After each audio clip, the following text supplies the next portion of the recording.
Saya sebetulnya mendukung, Mas, kabur aja dulu. Kurang banyak orang Indonesia yang kerja di luar negeri. Isu kita apa utamanya? Kita nggak punya network. Iya ya. Kita nggak punya cukup banyak orang-orang Indonesia yang jadi pengusaha di negara-negara lain. Yang bisa membantu orang Indonesia untuk mengakses pasar luar, ya adalah sesama orang Indonesia lain yang jadi pengusaha di sana. Setelah langlang buana di luar negeri, kenapa Bapak memutuskan kembali ke Indonesia? Karir saya sebagai orang Indonesia Ya. di negara lain Yes. itu sudah habis. Ibaratnya sudah mentok. Secara halus sebetulnya mungkin saya sedang diajak Iya. untuk masuk ke sana, Wow. jadi warga negara Singapura, dan saya akhirnya memutuskan untuk kembali. I wouldn't trade Indonesia. Bapak Mulya Amri PhD, beliau adalah Direktur Eksekutif dari Kadin Institute dan juga merupakan dosen di Sekolah Bisnis ITB. Why do you love Indonesia so much, Pak? Ya. Saya tuh punya paspor dari Sabang sampai Merauke. Wow. Itu tuh lebih jauh daripada Inggris sampai ke Turki. Maksudnya saya udah punya paspor ke sebuah Sebagus tempat itu ya? yang sedemikian sebagus itu. Tujuan dunia untuk diving, prime diving spot. Tujuan dunia untuk hiking, kita punya Gunung Karstens. Mulai dari Gunung Karstens sampai the depth of the Indonesian waters. Belum lagi kalau kita ngomong Ubud Rice Terraces, sampai kota besarnya ada, sampai That's pedesaannya ada. Lo mau datang mau lihat Indonesia yang mana? And it's all part of me. Wow, that's amazing, Pak. Would you Wow. trade that? Tantangan buat di banyak di negara berkembang adalah kepastian hukum. Kepastian hukum bahwa sesuatu yang sudah diputuskan sekarang itu nggak berubah. Ketika dia sign kontrak, kontraknya itu akan diimplementasikan. Ada periode Indonesia ekonominya, industrialisasinya meningkat di tahun 1970-an, 80-an. Kalau kita sebut ya, zaman Pak Harto lah Iya, ya. iya. Itu ada kepastian hukum. Oke. Jelas gitu ya. Jelas. Walaupun sebagian hal itu terjadi di bawah meja, Oke. misalnya gitu. Tapi itu jelas. Kalau pasca reformasi, ini nggak jelas, Mas.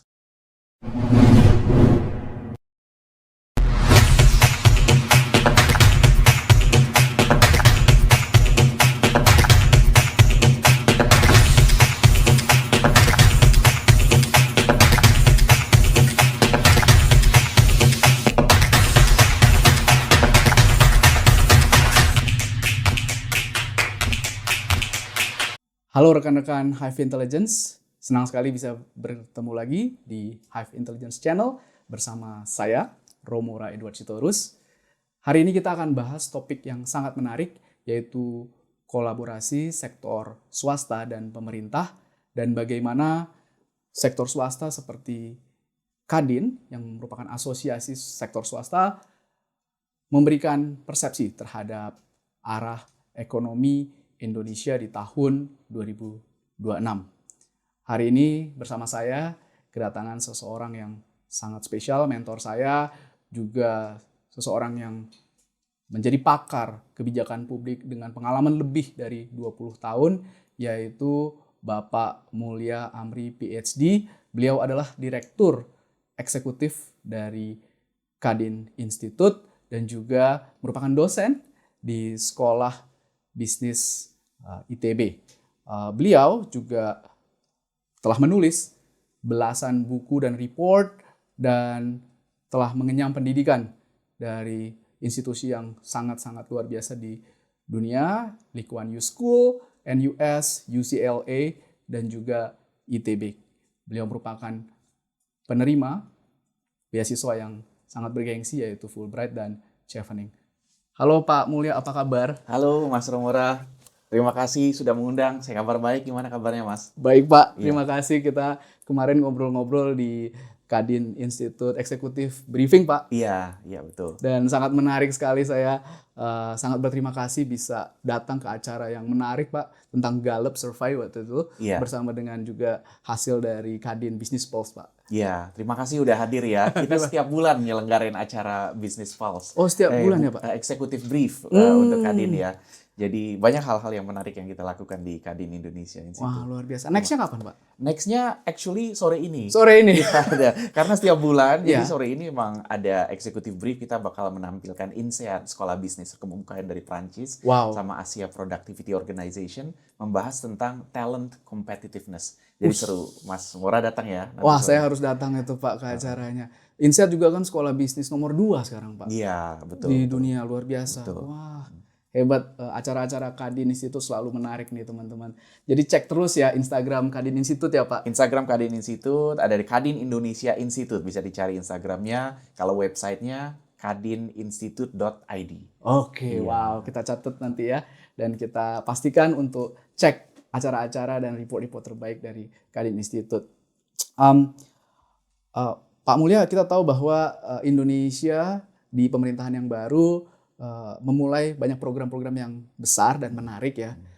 Program-program yang menyangkut layanan dasar, juga pendidikan, perekonomian. Nah, di balik program-program besar, program-program kebijakan publik membutuhkan evaluasi, tata kelola, dan juga kepastian bagi sektor swasta. Ini yang akan kita bahas, Pak, bagaimana nanti Kadin sebagai perwakilan swasta dan juga pemerintah bisa kolaborasi. Tapi sebelum ke situ Pak, saya tertarik sekali untuk mengulik nih tentang Pak Mulya. Iya. Boleh ya Pak kita ngobrol-ngobrol ya Pak? Boleh. Dikulik asal jangan dikilik. Siap Pak Mulya. Pak Mulya ini sudah malang melintang di dunia kebijakan publik internasional Pak. Bahkan Bapak 10 tahun di Singapura, begitu ya, 4 tahun mengambil S3 dan 6 tahun bekerja di sana.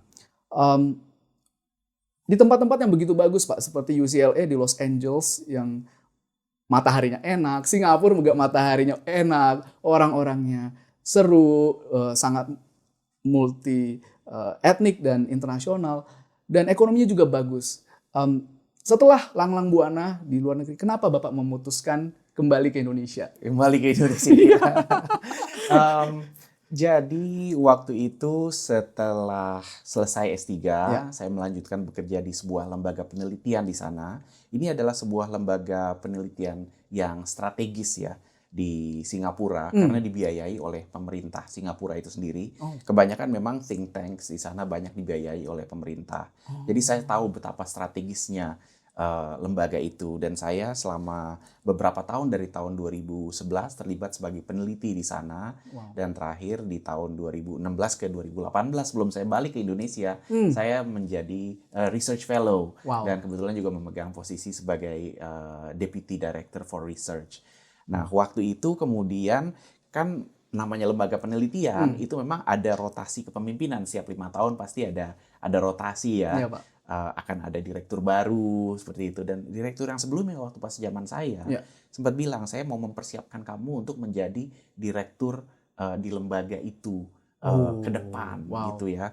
Lalu saya bilang Pak, tapi ini kan lembaga strategis ya, pastinya posisi direktur reserve buat orang-orang yang warga negara Singapura gitu. Terus dia bilang, oh kamu nggak apa-apa, kamu tetap Indonesia, teman kalau ditanyakan nanti bilang aja kamu sudah apply untuk jadi warga negara Singapura gitu.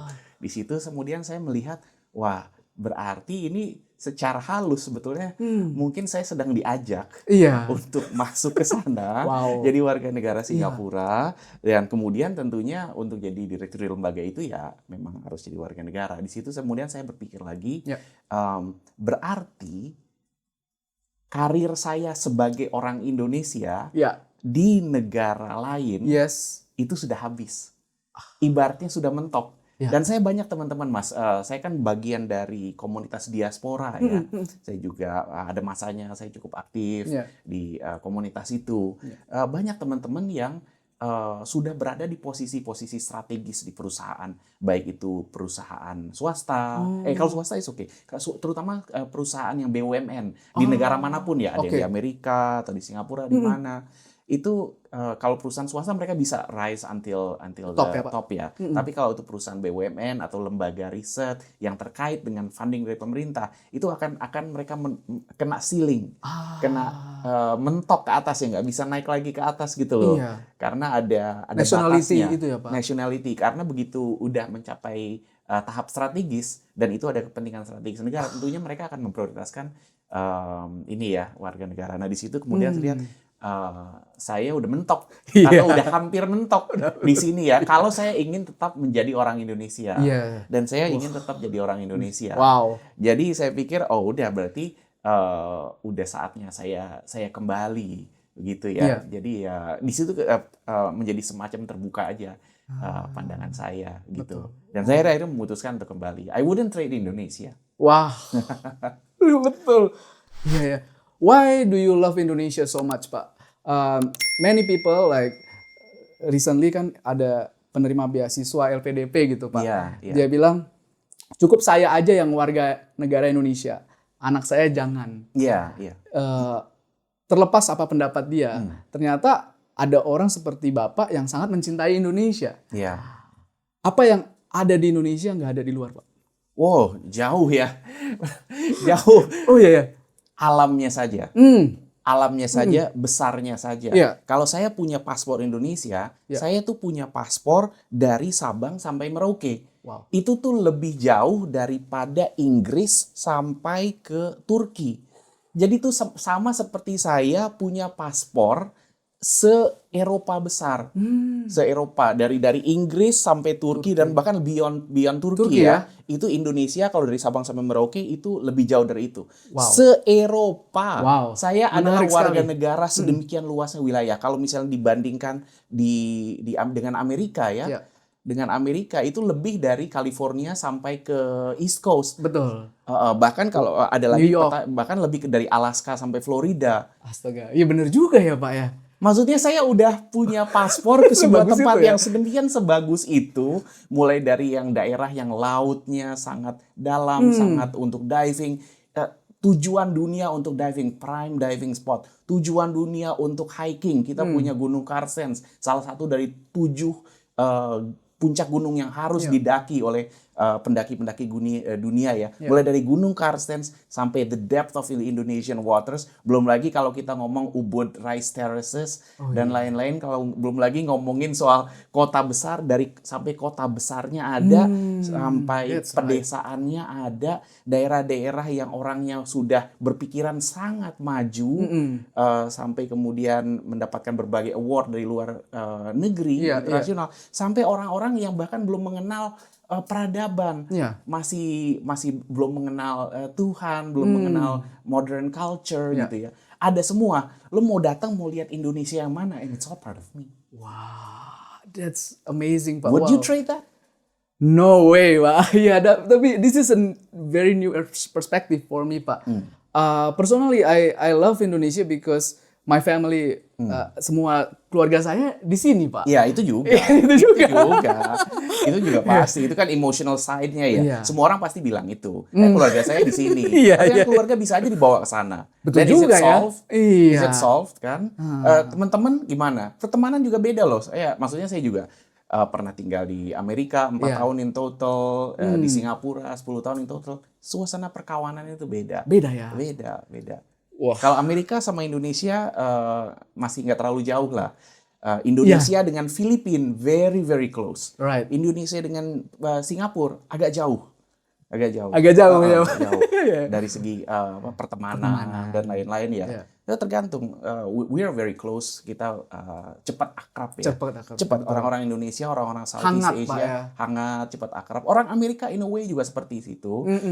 Walaupun mereka ada tipe ada fase superficialnya dulu, baru kemudian masuk ke real friendship. Benar. Tapi di Indonesia, di Filipina untuk masuk ke fase real friendship itu bisa cepat, seamless sekali. Iya ya. Contohnya gimana kalau dengan Filipina, Pak? Bapak misalkan kenalan menarik gitu. Sekali. Saya itu untuk PhD thesis saya itu saya lakukan perbandingan 4 kota di Indonesia dan 4 kota di Filipina. Jadi saya bolak-balik ke Filipina waktu itu. Saya baru pertama kali ke Filipina tahun 2013. Dan saya merasa, kenapa saya nggak kesini lebih awal ya? Wow. Ini sampai di Filipina itu seperti melihat Indonesia tapi dalam versi yang berbeda. Pernah nonton film Spider-Man, Spider-Verse gitu kan? Pernah. Spider-Verse. Jadi ada parallel universe. Betul. Jadi kayak datang ke suatu tempat, I know this place is my place, tapi beda gitu. Antara Indonesia dengan Filipina tuh persis kayak gitu seperti ya, itu. Pak. Kayak coming to a parallel universe, banyak sekali persamaan, bahasanya pun sama, banyak samanya, kata-katanya banyak samanya. Karena ini kan bahasa Melayu ya. Betul. Root-nya itu bahasa Melayu. Orang-orang yang kelihatan Looks-nya juga. Saya sering pikir orang Filipin. Kemarin juga saya bawa tim dari Lee Kuan Yew School ke Jakarta, salah satunya ada orang Filipin, itu diajak sama orang Indonesia ngomong bahasa Indonesia, itu saya nggak mau, saya nggak ngerti, saya orang Filipin. Iya, Itulah iya. pengalaman saya waktu di sana juga. Cuman ada alternatif universe-nya, bedanya mereka Katolik. Gitu. Oh iya. Tapi ini di Indonesia juga Islam kan, Islam, betul. tapi sama-sama terbuka. Betul. Katoliknya juga satu yang sangat welcome. Kita juga di Indonesia kan kebanyakan Islamnya juga yang sangat welcome. Betul. Nggak seperti Katolik yang di Timur Tengah, sangat Iya. akrab untuk seperti Islam maupun Katolik yang di negara-negara lain. Kita sangat kuat nuansa Southeast Asia-nya ya. Wow, Di sana iya, betul. cepat akrab, cepat ngobrol kayak gitu, suka nyanyi, suka kemana-mana bareng. Benar. Gitu. Suka ke mall. Suka Mallnya ke kan mall. gede-gede apa Gede-gede. di Manila itu. Betul, Iya. betul. Iya. Oh, menarik banget. Wah, Bapak nih paham sekali dong tentang ASEAN ya, Pak. Iya, Setelah kerja di Singapura juga tempatnya banyak orang ASEAN ya, Iya, Pak ya. iya. Dan juga tesisnya tentang Filipina. Menarik sekali, Pak. Saya juga setelah dengar Bapak tadi makin cinta Indonesia. Iya. Muncul satu alasan lagi untuk Iya. cinta Indonesia, Pak. Tadi ada pertanyaan dari Mas Mora tentang kabur aja dulu ya. Iya. Kabur aja dulu. Saya sebetulnya mendukung Mas kabur aja dulu. Mendukung kabur aja dulu. Saya pernah nulis di Kompas Hah? tahun lalu. Kenapa, waktu Pak? pas lagi rame kabur aja dulu. Saya judulnya Iya. artikel opini di Kompas itu saya tulis pemerintah perlu mendukung gerakan kabur aja dulu. Wow. Iya. Karena jumlah diaspora Indonesia di luar negeri sangat sedikit. Sangat sedikit. Sangat sedikit. Kita kurang dari 3% penduduk kita yang menjadi diaspora. Kalau kayak Filipina itu 9% ke atas lebih. Berkali-kali lipat dari kita. Oke. Belum kalau kita ngomong soal remittance. Oh, Remittance, uang yang dihasilkan dari sana dikirim ke Indonesia. Itu di Filipina jauh.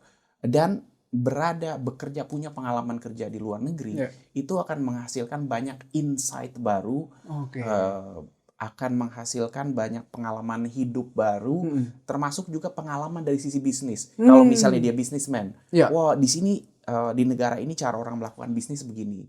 Kalau dia adalah researcher di sini, cara bekerja di sektor research seperti ini. Dan itu semua nantinya kalau memang kita punya kecintaan terhadap tempat dimanapun kita berada, negara kita, itu nanti akan nyambung. Nggak masalah kita berada di mana saja. Dan ujung-ujungnya orang Indonesia, kalau seperti saya, lama-lama juga bosen di luar negeri. Bener juga ya. Saya jamin dari 100% diaspora yang ada di luar negeri, itu 60%, 70% itu akan balik. Wow. Karena lama-lama akan bosan juga. 60-70% balik ya. Ya ini perkiraan saya akan balik, akan balik. Dan kalaupun yang tetap stay di sana, itu banyak sekali kontribusinya yang bisa disediakan untuk Indonesia. Waktu saya kerja di Singapura, saya waktu itu bisa 10 tahun di Singapura, 4 tahun memang karena studi, lalu 6 tahun lainnya itu bekerja. Saya punya PR. Permanent resident Singapura. Yang ketika saya kembali ke Indonesia, kemudian saya serahkan balik permanent resident saya. Saya udah sempat punya apartemen segala macam. Dan udah punya aset lah ya, Pak. Iya, udah punya aset di sana. Udah aman lah. Iya. Gitu ya. Nah, waktu saya bekerja di sana, saya bekerja di lembaga riset. Dan dari pekerjaan saya di lembaga riset, saya banyak meneliti tentang Indonesia. Dan hasil penelitian saya tentang Indonesia itu, saya share ke banyak pihak-pihak di Indonesia yang menjadi mitra dari riset itu. Ada Apindo-nya, ada pemerintah pusat itu Kemenko Perekonomian, pemerintah daerah, karena risetnya itu menginvolve survei ke setiap provinsi. Jadi kita punya jaringan yang kuat dengan pemerintah daerah, kita dengan universitas di setiap daerah, dan riset itu kita lakukan bersama-sama. Kita bahkan menulis buku bersama-sama dengan profesor-profesor dari universitas di daerah, diterbitkan, dipublish di Singapura. Senang sekali mereka. Mereka menulis satu artikel yang dipublish di sebuah publikasi di Singapura, dan hasil risetnya itu kita presentasikan lagi ke mitra-mitra kita, pemerintah daerah, pengusaha di daerah. Itu selagi saya base di Singapura. Saya pernah pulang waktu itu ketemu dengan teman lama waktu teman kuliah. Iya, Pak. Ngapain lama-lama bangun tinggal di Singapura? Balik dong ke Indonesia, kontribusi buat Indonesia. Saya bilang gini, coba dihitung Mas kontribusi saya di sana. Itu sebesar apa buat Indonesia? Jadi jembatan ya, Pak ya. Saya jadi jembatan. Dan sekarang apalagi saya di Kadin. Saya memahami betul teman-teman perusahaan-perusahaan UMKM, Iya, Pak. mungkin bukan yang mikro ya, Iya. yang kecil, menengah, ingin mengakses pasar-pasar internasional. Iya. Isu kita apa utamanya? Kita nggak punya network. Iya ya. Kita nggak punya cukup banyak orang-orang Indonesia yang jadi pengusaha di negara-negara lain. Yang bisa menyambungkan pengusaha-pengusaha dari Indonesia pengen masuk nih. Iya. Pengen jual barangnya. Dia punya kopi, punya Iya. apa, punya ikan, punya apa. Gimana cara masuknya? Iya. Akhirnya yang bisa membantu kan mungkin dari kedutaan Iya. atau dari Kementerian Perdagangan punya trade representative di Betul. sana. Tapi kan jumlahnya sangat terbatas. Iya. Iya. Mereka juga pasti sibuk banget sekali. Yang bisa membantu orang Indonesia untuk mengakses pasar luar, ya adalah sesama orang Indonesia lain yang jadi pengusaha di sana. Atau paling nggak punya jalur-jalur ke pengusaha-pengusaha di sana. Itu akan membuka pintu buat orang Indonesia di sana. Atau kalaupun orang Indonesia pengen impor, Iya. mereka punya barangnya di sana. Kan pasti beda barang ya antara negara Oh, maju dengan iya. negara berkembang. Atau bahkan negara satu dan negara lain. Pasti kan produk-produknya beda kekuatannya. Yang kekuatan Indonesia pengen kita ekspor ke sana. Betul. Tapi kita nggak punya jalur. Yang produk-produk yang bagus di sana tapi tidak ada atau tidak bisa diproduksi di kita. Kan kita mau impor. Wow. Kita nggak punya jalurnya. Benar Impornya ya? lewat mana. Atau misalnya saya pengen jadi researcher. Saya boleh nggak kolaborasi research kemana? Nggak ada jalur kalau nggak ada kenalan. Iya ya, Pak. Gimana? Kurang banyak orang Indonesia yang kerja di luar negeri. Wah. Bahkan kalau saya mau menyarankan Iya, Pak. sebetulnya. Kalau kayak LPDP. Iya, Pak. Harusnya ada ditambah studi di sana. Betul. Jangan langsung balik. Jangan langsung balik. Tetap ujung-ujungnya harus balik. Karena Oke. ini kan duit negara ya. Iya. Iya. Ini kan duit negara. Mereka saat studi LPDP itu kan dibiayai oleh negara. Oke. Dan berasal dari pajak-pajak kita Betul, kan. betul. Tentunya itu adalah investment Indonesia. Iya. Tapi bayangin misalnya ngirim orang Betul. untuk sekolah S2 1 tahun atau 2 tahun sekolah Iya. S2 lalu pulang. Yang dia dapat selama setahun sampai 2 tahun itu Networknya cuma hilang. ilmu, cuma ilmu, dia belum punya network. Baru ilmu doang. Ilmu itu diharapkan bisa diimplementasikan di Indonesia. Belum tentu bisa. Belum tentu Iya, bisa betul. 100%. Betul. Tapi seandainya dia kuliah di sana 2 tahun, ditambah kerja di sana 2 tahun. Yes. Dia bukan hanya akan punya ilmu Iya. yang dia dapat dari studinya, Iya. dia akan punya pengalaman kerja praktis. Right. Bagaimana kemampuan berinteraksi secara bisnis, bukan secara akademik ya, Oke. dengan bisnismen, pengusaha dalam kalangan bisnis, dalam kalangan profesional di luar negeri seperti apa. He will know how to speak the business language of that country. Ya. Bukan academic language ya. Dia akan punya network. Betul. Karena setiap perusahaan pasti punya network. Networknya itu Iya, pasti dia akan punya. Dia ketemu orang, dia punya kenalan, dia dapat kartu nama, pasti dia akan punya. Dia akan keep. Kalau ditambah 2 tahun di sana, Iya.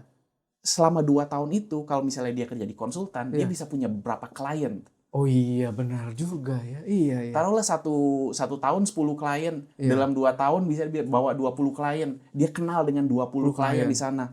Pulang-pulang setelah 2 tahun, dia punya kontak. Dan mungkin kalau selama interaksi itu bagus, dia akan punya kepercayaan Iya. dengan klien-klien itu. Betul. 20 klien yang dia bisa bawa ke Indonesia. Wow, betul sekali. Pengalaman kerja, budaya kerja, dan satu yang nggak didapat dari hanya kuliah ya, Iya, Pak. adalah berinteraksi secara profesional Hmm. di dalam lingkungan kerja. Ada office politicsnya, Oke. how to deal with office politics, di mana di sana orang India, di mana di sana orang Jerman, Iya. di mana orang Amerika, beda-beda itu, beda karakter Wah, office politicsnya menarik beda, banget. Iya. gitu-gitu kan. Pengalaman insight itu dia bawa ke Indonesia. Betul, Pak. Kalau hanya kuliah setahun 2 tahun hanya dapat ilmu. Ya mungkin pengalaman tinggal di negara asing gitu ya. Kalau di Iya. negara maju bagus ya, enak ya di sini Betul, gitu betul. ya. Makanannya enak ya. Makanan enakan Indonesia. Oh iya, iya. Betul, Tempatnya bersih, tempatnya rapi, gitu. Mm-mm. Orang-orangnya teratur. Cuma itu aja. Iya. Setahun 2 tahun mah belum. Tapi menurut saya kalau dia udah harus tinggal di sana, Iya. kerja dengan gaji sendiri. Oke, selama tambahan 2 tahun ini bukan dibiayai negara ya, Mas. Oh, cari sendiri. Cari sendiri. Ya, tapi dia yang dibiayai negara adalah studinya. Studinya.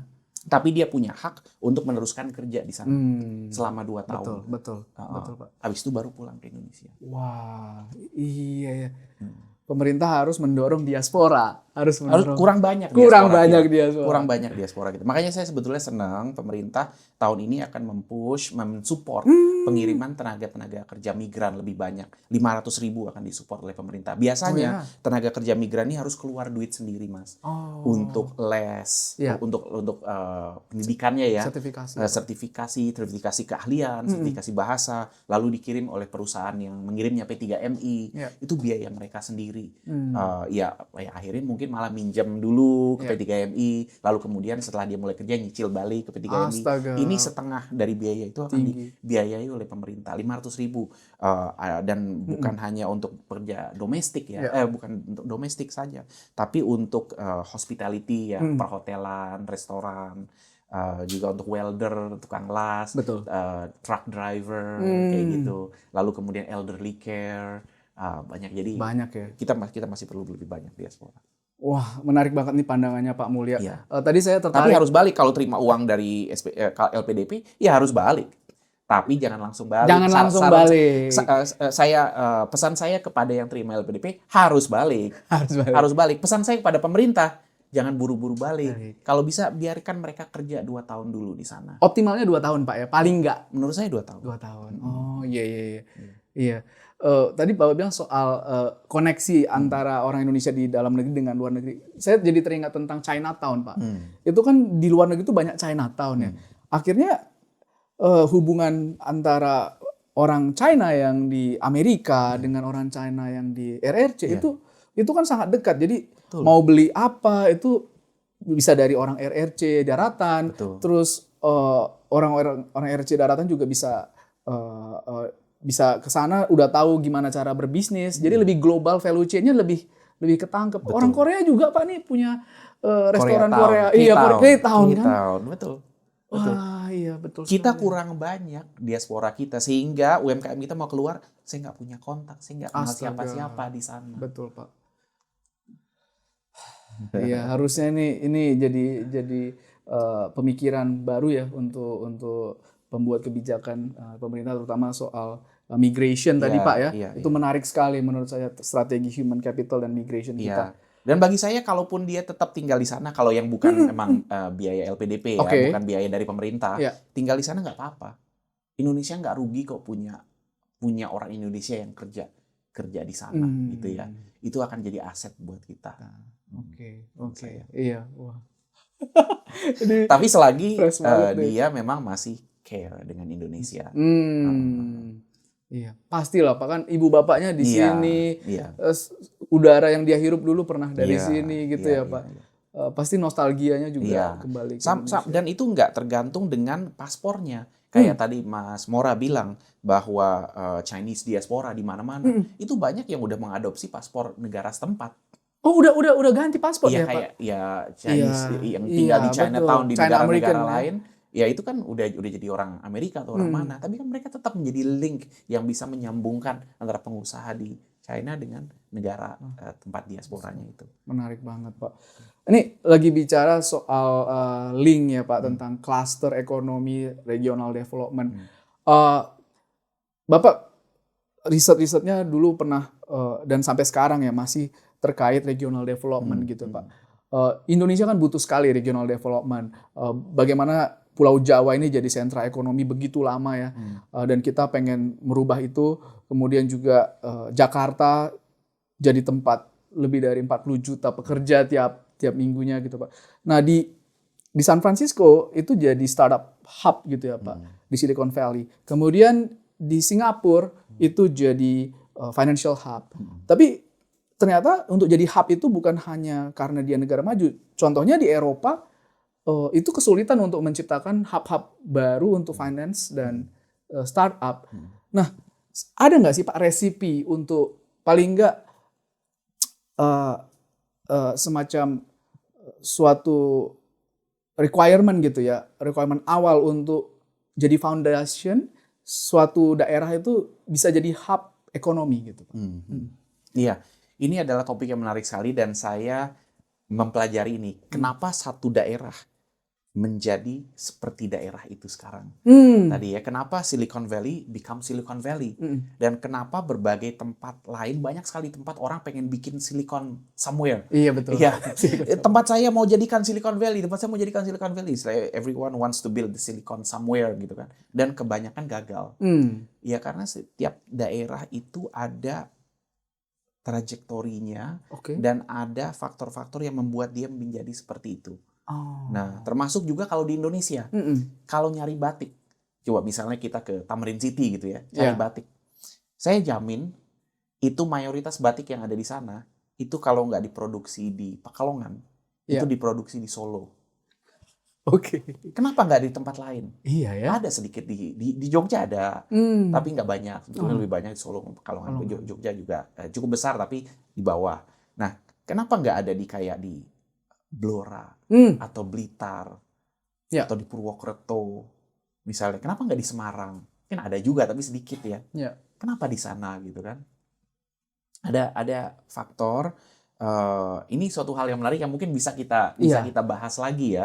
Kalau misalnya kita ngomongin soal ya tadi kalau soal batik, kalau soal otomotif, Indonesia kan banyak nih otomotif nih. Betul. Itu di mana? Di Bekasi ya. Bekasi ya, Pak. Kenapa di Bekasi? Kenapa nggak di Banten? Iya, apa karena pekerjaannya apa nggak di Bogor? Ada di situ atau iya, banyak faktornya. Faktor. Jadi ada tentunya ada faktor infrastruktur. Apakah infrastrukturnya memungkinkan untuk produk itu mengalir? Dan mengalir itu dalam artian komponen-komponen yang membuat produk itu mengalir ke sana. Lalu kemudian setelah produknya jadi, dia bisa dialirkan ke tempat lain. Apakah infrastrukturnya memungkinkan untuk terjadinya aliran itu? Aliran spare part-nya, bukan spare part, komponen-komponennya masuk, dan setelah dia jadi itu dialirkan ke tempat lain. Kadang dialirkannya ke tempat yang agak jauh, berarti dari sana dia harus punya akses yang cukup mudah ke pelabuhan. Kadang dialirkannya ke perusahaan-perusahaan yang di sekitarnya dia lagi, gitu kan? Dan itu ada ekosistemnya. Emangnya kalau kita pikir di tempat kayak Pekalongan, di mana yang menjadi sentra batik, di sana cuma ada perusahaan-perusahaan pembuat batik aja. Itu kan ada ekosistemnya. Betul. Di sana ada akses kepada alat-alat yang membuatnya, kainnya, ke pewarnanya, lalu kemudian talent senimannya, lalu kemudian desainernya. Desainernya beda loh. Itu nggak berarti yang ngerjainnya itu yang ngerjain itu adalah yang mendesain. Itu ada desainer terpisah. Dan ini juga menarik karena saya kan salah satu dari 4 kota Indonesia yang saya studi itu Pekalongan. Mereka tuh ada berkeliaran di sana sebagai freelancer. Lalu kemudian ada terjadi bidding terhadap desainnya itu. Menarik banget.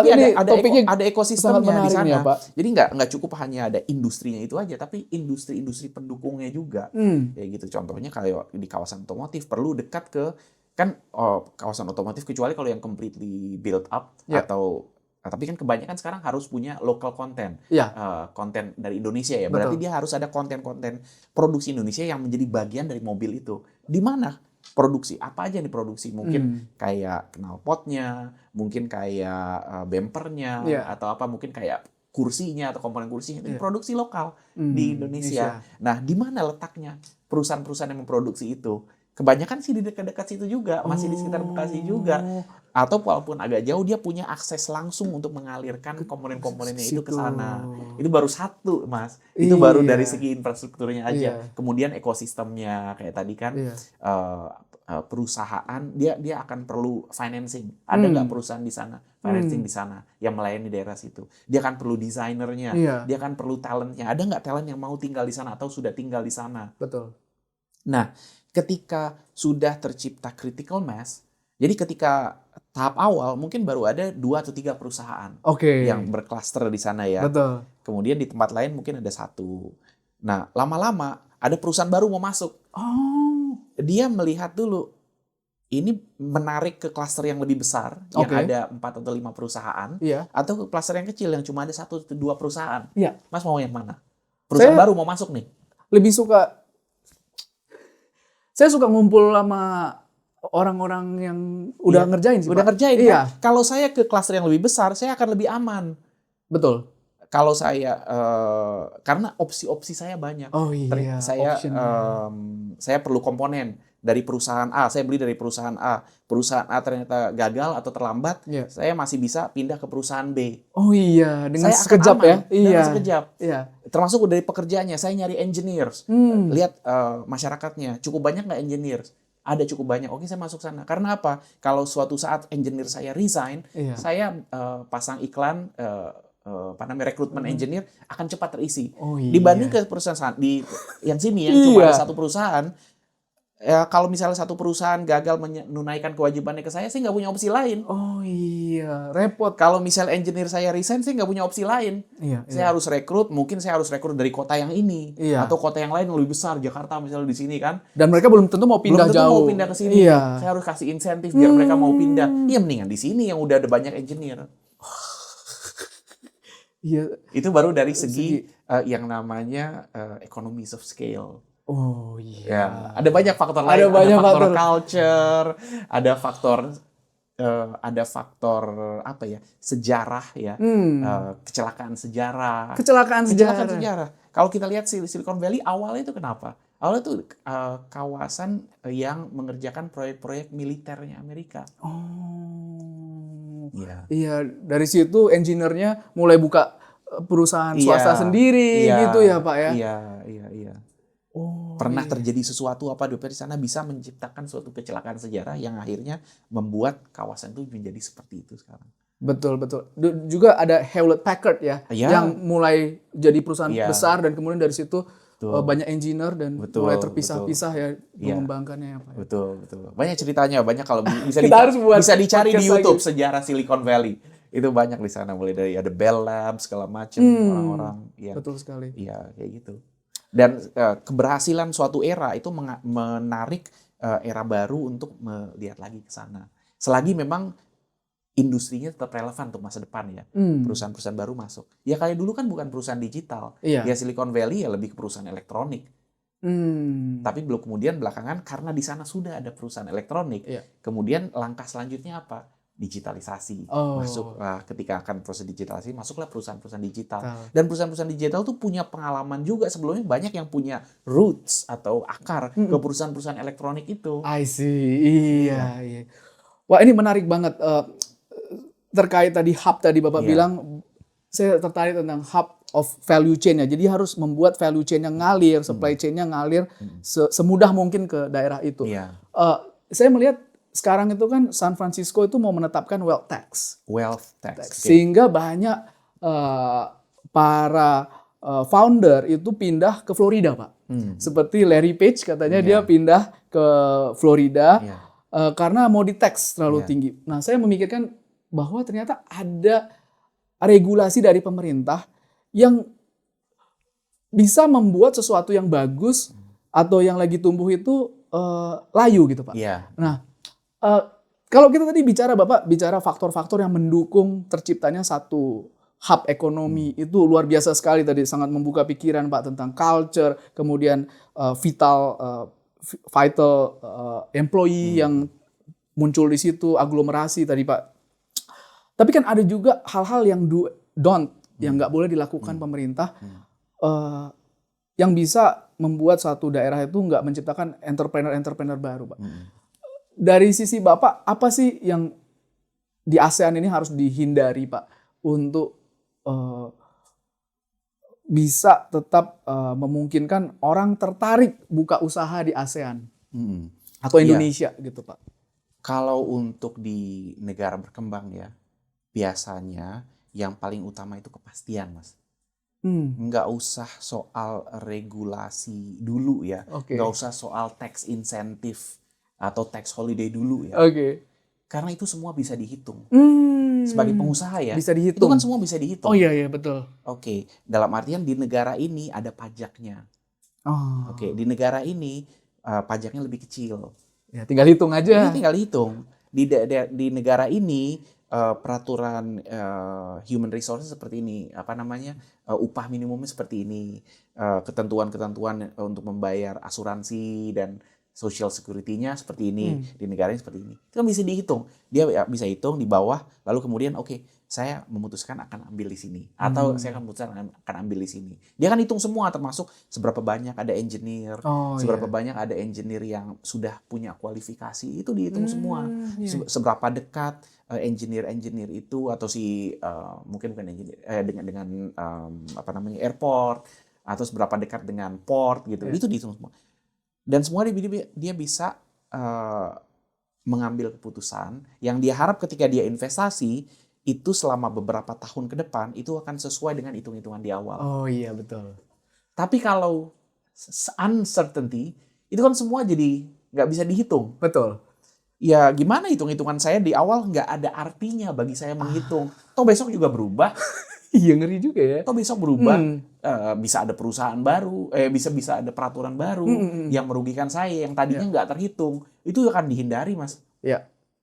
Dalam artian, mendingan saya dapat untung kecil, betul, tapi pasti bisa saya hitung, Oke. daripada saya on paper untungnya besar, Ya.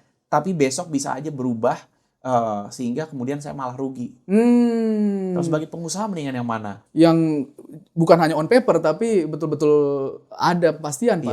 Iya. Tantangan buat banyak di negara berkembang adalah kepastian hukum. Kepastian hukum bahwa sesuatu yang sudah diputuskan sekarang itu nggak berubah. Ketika dia sign kontraknya itu akan diimplementasikan.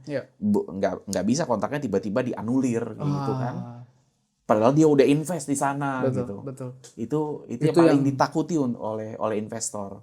Perubahan regulasinya begitu cepat ya. Kemudian kalau itu udah beres, kebanyakan negara berkembang termasuk ASEAN ya seperti itu. Makanya sekarang kalau kita lihat Vietnam kenapa naik, mereka memberikan kepastian hukum. Kalau kita lihat kenapa dulu waktu ada periode Indonesia ekonominya industrialisasinya meningkat di tahun 1970-an, 80-an nih kalau kita sebut ya, zaman Pak Harto lah itu ada kepastian hukum. Jelas gitu ya. Jelas. Walaupun sebagian hal itu terjadi di bawah meja, misalnya gitu, tapi itu jelas. Bisa ketakar gitu. Cara mainnya tuh begini. Cara mainnya begini. Kalau pasca reformasi, ini nggak jelas, Mas. Cara mainnya tuh bisa tiba-tiba berubah, tiba-tiba ada aktor baru, betul. yang merubah aturan mainnya, gitu, atau mengubah struktur penghasilan dan pengeluarannya itu ya. Itu yang ditakutkan. Nah, kalau itu udah beres, baru deh kita bisa ngomong soal insentif, soal regulasi, gitu kan, soal seberapa cepat kita bisa, soal perizinan. Apa artinya perizinan kita di atas kertas mudah, tapi dalam pelaksanaan nggak mudah. Kan nggak ada artinya. Benar banget, Pak. Iya kan? Atau ada bilang peraturan di atas kertas mudah, tapi ada teman saya yang bisa dapat gampang, ada teman saya yang lain yang bisa udah bertahun-tahun nggak selesai. Ngapain saya ikuti peraturan ya, Pak? Bedanya apa? Saya nggak tahu bedanya apa. Ya jadi kan itu uncertainty lagi kan. Jadi ketika kita uncertain dulu deh, kalau emang udah punya peraturan, terapin dulu. Ada aturan, terapin dulu, itu kepastian. Itu adalah kepastian hukum dan harus ada grandfathering clause, grandfather rule, grandfather clause. Artinya apa? Apa itu, Pak? Kesepakatan yang sudah disepakati sekarang. Misalnya untuk 5 tahun ke depan. Terus kemudian di 3 tahun muncul peraturan baru. Betul. Nah, yang sudah ada itu harus selesaikan dulu. Jangan tiba-tiba, tapi sekarang ada peraturan baru. Dan peraturan baru mulainya kapan? Sekarang. Tapi kan saya punya kontrak yang berlaku 5 tahun sampai sini. Betul. Ya, dia kan punya kontrak. Harus dihormati kontrak itu. Kontrak itu kan apa ya? Akad ya. Betul. Kalau dalam istilah Islam, ekonomi syariah itu kan akad. Akad itu kan ya janji. Janji selama 5 tahun, pemerintah janji ke perusahaan itu selama 5 tahun dia bisa melakukan ini, harus melakukan ini, dan nanti akan mendapatkan ini. Ya ketika ada peraturan baru di tengah-tengah, ya nggak bisa dulu. Dia kan udah punya kesepakatan sama pemerintah. Atau kalau misalnya memang ini ya harus ada ganti rugi. Ya dia kan udah punya kesepakatan. Itu yang harus dijaga itu ya. Enforcement of contracts kayak gitu. Atau kalau misalnya mau ada breach of contract di mana-mana kan juga ada klausul ya. Iya. Kontrak ini bisa diakhiri Iya. dengan ketentuan begini-begini. Biasanya menyangkut ganti rugi. Oke. Ya seandainya mau ada peraturan baru yang mengganggu atau mengurangi dari kontrak itu, Iya, ya harus Pak. ada termination dulu baik-baik, ganti Iya. ruginya apa gitu. Jadi Itu. smooth ya Pak ya. Iya. Nah, dari situ barulah kita ngomongin soal perizinannya gimana, lama apa enggak, bisa online apa enggak, harus bolak-balik ke banyak kementerian apa enggak. Iya. Ya itu. Terus berapa banyak hal-hal yang harus kita penuhi, Iya. berapa hari untuk mendapatkan ini. Orang kita masih banyak banget buat ya untuk berbagai perizinan ya. Yang di atas kertas harusnya sekian hari, kenyataannya masih belum. Masih jadi PR kita. Nah, itu kan juga masih honoring the contract ya. Pemerintah juga janji bilang bahwa kalau mau invest di sini, ini ketentuannya, perizinannya nanti akan dilakukan begini-begini, durasinya sekian hari. Iya. Nah, itu kemudian Dilakukan. harus dilakukan. Nah, untungnya sekarang sejak tahun lalu kan udah ada peraturan baru ya, Oke, Pak. yang antara lain menentukan bahwa memperjelas proses investasi, risk based. Jadi ketentuan perizinannya itu berbeda-beda berdasarkan resiko sektor perusahaan itu. Jadi ada sektor-sektor tertentu, misalnya mining atau konstruksi yang resikonya tinggi, itu perizinan lebih banyak. Tapi kan kebanyakan perusahaan-perusahaan di Indonesia kan mungkin yang low risk atau bahkan zero risk. Nah, itu bahkan udah bisa mulai kerja, udah bisa mulai berusaha gitu kan, tanpa harus nunggu perizinan atau kayak gitu. Itu bagus sekali itu, Pak. Dan bahkan ada juga klausul yang menentukan bahwa batas maksimum izin itu harus dikeluarkan oleh pemerintah. Kalau lewat dari sekian waktu itu belum dikeluarkan juga oleh pemerintah, perusahaan bisa misalnya jalan, jadi ada tetap boleh minimum. jalan dulu. Ya, kayak gitu. Nah, ini bagus. kita implementasinya benar-benar kita harapkan lah ya. Jadi udah kelihatan ada upaya-upaya dari pemerintah untuk memperbaiki itu. Wah, menarik banget. Terima kasih Pak Mulya.